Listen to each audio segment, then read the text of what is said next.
नमस्कार। आज हम बात करेंगे उस ऊर्जा की जिसकी कहानी लाखों साल पुरानी है। एक ऐसी ताकत जो हमारी पूरी दुनिया को चलाती है। सुनने में यह किसी पहेली जैसा लगता है ना? लेकिन इसका जवाब छिपा है जमीन की गहराइयों में। तो चलिए आज इसी गहराई में उतरते हैं। इस कहानी को समझने के लिए सबसे पहले हमें धरती के खजानों यानी उसके संसाधनों को देखना होगा। देखिए, कुदरत हमें दो तरह के रिसोर्सेज देती है। एक तो वो जो कभी खत्म नहीं होंगे, जैसे सूरज की रोशनी या हवा, इन्हें कहते हैं अक्षय संसाधन। और दूसरे हैं वो जो सीमित हैं, मतलब एक न एक दिन खत्म हो जाएंगे। और यही वो सबसे जरूरी बात है जो हमें समझनी है। जिन खत्म हो जाने वाले संसाधनों पर हम सबसे ज्यादा निर्भर हैं, उन्हें ही जीवाश्म ईंधन या फॉसिल फ्यूल कहते हैं। असल में ये लाखों साल पहले के जीव जंतुओं की जमा की हुई ऊर्जा है। तो आइए इस कहानी के पहले किरदार से मिलते हैं, कोयला। वही काले रंग का पत्थर जैसा ईंधन जिसे हम जमीन खोदकर निकालते हैं। तो कोयला बनता कैसे है? सोचिए, करोड़ों साल पहले हमारी धरती पर घने जंगल थे। वक्त के साथ ये जंगल जमीन के नीचे दबते चले गए। ऊपर से मिट्टी की परतें जमती गईं और बढ़ता गया दबाव और गर्मी। बस इसी जबरदस्त प्रेशर और हीट ने उन मरे हुए पेड़ पौधों को धीरे धीरे कोयले में बदल दिया। और इसी कमाल की प्रक्रिया को कहते हैं कार्बनीकरण। लेकिन खदान से निकला कोयला वैसे ही इस्तेमाल नहीं होता। उसे प्रोसेस किया जाता है एक खास तरीके से, जिसे डिस्ट्रक्टिव डिस्टिलेशन कहते हैं। इसमें कोयले को बिना हवा के बहुत तेज गर्म करते हैं।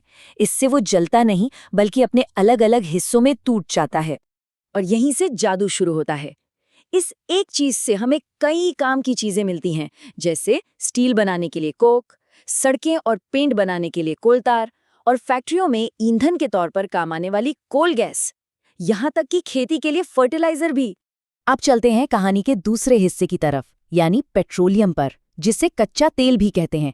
और इसकी कहानी कोयले से बिल्कुल अलग है।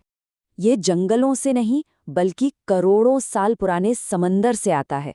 लाखों करोड़ों छोटे छोटे समुद्री जीव जब मरे तो वे समंदर की तलहटी में जमा होते गए और धीरे धीरे मिट्टी से ढक गए। और फिर वही हुआ, बहुत ज्यादा प्रेशर और गर्मी ने बिना हवा के इन जीवों को एक गाढ़े काले तरल में बदल दिया। लेकिन जमीन से निकला ये कच्चा तेल सीधे सीधे किसी काम का नहीं होता। ये गाढ़ा काला मिक्सचर होता है जिसे साफ करने की जरूरत पड़ती है। और ये काम होता है एक बहुत बड़े प्लांट में, जिसे कहते हैं रिफाइनरी। यहाँ जो सबसे मुख्य प्रक्रिया अपनाई जाती है उसे कहते हैं फ्रैक्शनल डिस्टिलेशन।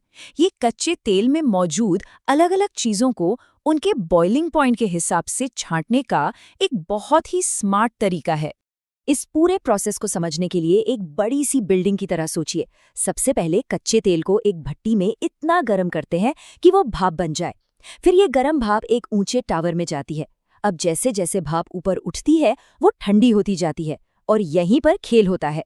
जिन चीजों का बॉइलिंग पॉइंट ज्यादा होता है वो नीचे ही लिक्विड बन जाती हैं, और जिनका कम होता है वो और ऊपर जाके लिक्विड बनती हैं।